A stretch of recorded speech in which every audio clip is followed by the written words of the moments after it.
Bom dia, garotada da Escola Mestre Jesus. Aqui é o professor Newton e a gente vai dar continuidade ao nosso assunto.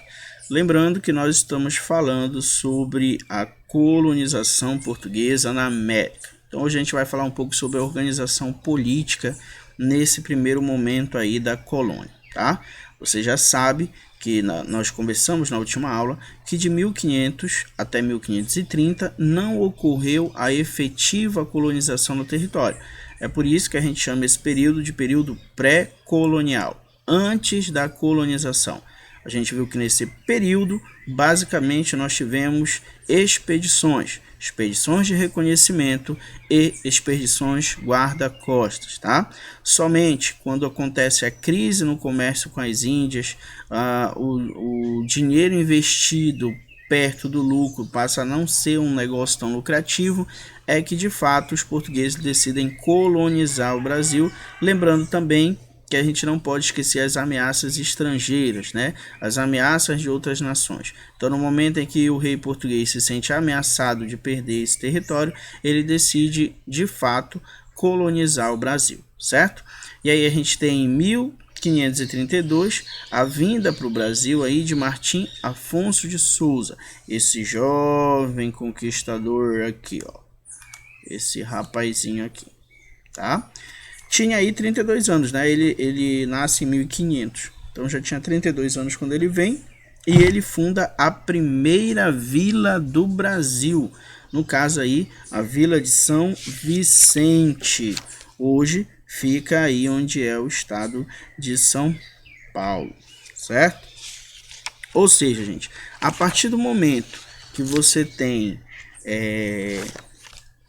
a criação de uma vila, então já muda o contexto da colonização. Agora, de fato, começou a colonização, porque de fato as pessoas vão vir tomar conta, os portugueses vão vir e de alguma forma vão tentar organizar a política e a economia na colônia, certo? Junto com Martim Afonso de Souza veio também aí as primeiras mudas de cana de açúcar, certo? Que vai ser a base da nossa economia nordestina e no Nordeste principalmente durante muito tempo, lembrando que a gente ainda está vivendo aquele processo aonde eles se preocupam em encontrar metais preciosos, ouro, prata, tudo mais, porém eles já estão ganhando dinheiro com a extração do pau-brasil. Inclusive eu botei uma charge aqui embaixo para vocês, aonde você tem, ó, o indígena carregando a árvore, né? E aí em troca um presente para ti da terrinha, né? E aí um chaveiro que ele entrega, né? A ideia, mais uma vez, de entender que isso era mais valioso do que o que eles receberam. Esse processo aqui de comércio baseado em trocas é o que a gente chama de escambo, certo? Então era toda essa relação comercial nesse período é baseado nesse comércio de trocas. Tudo bem? A expedição aí do Martim Afonso basicamente traz 400 pessoas que vinham aí, alguns cavalos, animais de tração, utilizados muito pelos portugueses ainda lá na Europa, certo? Lembrando que a cana-de-açúcar, né, tem como subproduto o açúcar e que isso era extremamente caro lá na Europa, né? Você tinha aí o açúcar como uma riqueza do período, certo? Então vamos lá, capitanias hereditárias. Essa aqui foi a forma que os portugueses encontraram para dividir o território recém-conquistado, até porque o rei português ele não queria dispor de dinheiro para bancar essa colonização, tá? Lembra lá que o problema com o comércio das Índias era justamente os gastos. Então o rei português não tinha dinheiro e muito menos queria investir nesse processo. Por isso que a gente diz que ele vai terceirizar esse processo. Como assim? Ele vai pegar o território conquistado. Aqui você tem o Tratado de Tordesilhas, tá? A linha aqui do Tratado de Tordesilhas, essa parte do que hoje é o Brasil, no caso pertenceria à Espanha, tá? E aqui a parte que pertenceria a Portugal. Então o que é que ele faz? divide em faixas de terra que iam da linha do Tratado de Tordesilhas até o litoral, ou seja, eram terrenos, digamos, a gente nem fala em terreno, né? Eram territórios extremamente grandes, gigantescos. Tá? Então, depois dessa divisão, foi dividida em 15 capitanias, aí você tem o nome de cada uma delas, algumas se encontram nome até hoje, Maranhão, Ceará, enfim, Pernambuco, Bahia de Todos os Santos, Porto Seguro, Espírito Santo, São Tomé, Santana, São Vicente, tudo mais. Aqui São Vicente, ó, lembra? Primeira, né? Tá aqui, ó, primeira vila, né? Depois, enquanto capitania. Então, essas capitanias, gente, elas seriam doadas para aquelas pessoas que tinham interesse em vir explorar, em vir colonizar. Só que, basicamente, essas pessoas tinham que ter, obviamente, dinheiro para fazer, porque o capital seria dessas pessoas e não do rei, certo? Então, o rei dividiu e doava essas capitanias para que pessoas viessem com seu capital investir na colonização desse território. Elas ganhavam direito de explorar aquele território, certo?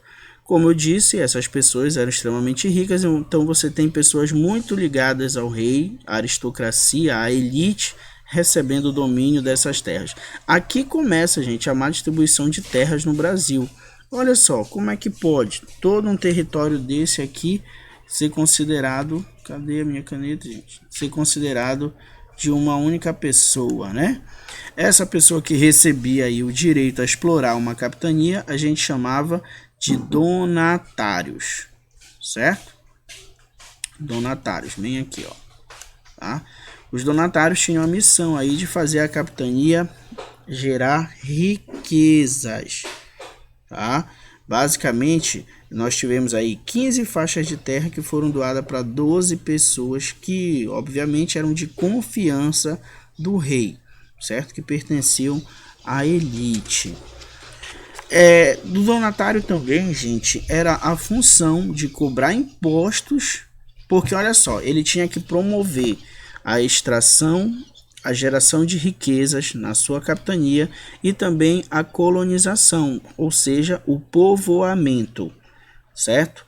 E aí, quando se tem um povoamento, você precisa de normas, de leis, de regras e tudo mais. E quem fazia isso eram os próprios donatários. Eles cobravam os impostos, eles aplicavam as leis, eles tinham um poder, digamos assim, máximo dentro da sua capitania, devendo obediência, no caso, apenas ao rei português, tá? Por isso, lembra, a gente chama de terceirização da colonização, porque o dinheiro empreendido neste primeiro momento não é o dinheiro da coroa portuguesa, tá? A coroa portuguesa vai passar esse trabalho para os donatários vir aqui explorar, até porque o rei não quer gastar dinheiro, certo? Gente, o plano das capitanias deu certo? Nem tanto, mestre, nem tanto. Isso porque, gente, era muito complicado você fazer uma capitania, você administrar uma capitania. Então, por exemplo, tiveram donatários que nem vieram para o Brasil tomar posse, até porque eles não tinham conhecimento do território. Os que tomaram enfrentaram muitos problemas. Por quê? Principalmente porque não existia um governo central. A gente costuma dizer que o governo no período da capitania, o governo na colônia do Brasil, no período das capitanias hereditárias, ele estava descentralizado. Uma coisa centralizada, uma coisa descentralizada. Por que descentralizada? Porque cada capitania tinha o seu donatário que governava da maneira que achasse melhor. Por isso não existia um governo central na colônia. Tá? Esse governo central seria o rei português em Portugal, a coroa. Mas na colônia não existia esse governo central, essa justiça central. Então tudo isso dificultava. Outra coisa, comunicação entre as capitanias também era algo que gerava aí problemas, conflitos, porque elas eram muito distantes. Era difícil você ir de uma capitania para outra, era difícil as informações chegarem de uma capitania para outra.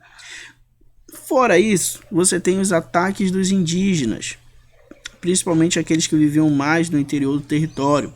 os indígenas considerados ortis, esses indígenas atacavam, queimavam plantações, destruíam a casa e algumas vilas, atacavam as vilas e tudo mais.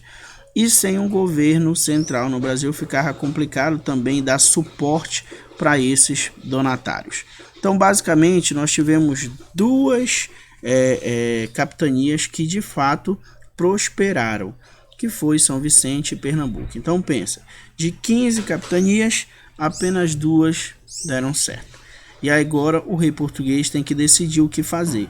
O plano das capitanias hereditárias não deu certo. Uma outra informação que eu já ia esquecendo, gente. Se chama capitanias hereditárias porque quando o donatário vinha a falecer, a capitania passava para o seu filho mais velho.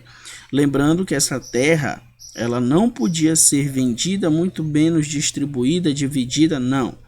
Donatário pertencia aí, a capitania pertencia à família do donatário, mas ele não poderia se desfazer dela, porque era um donativo real, tá?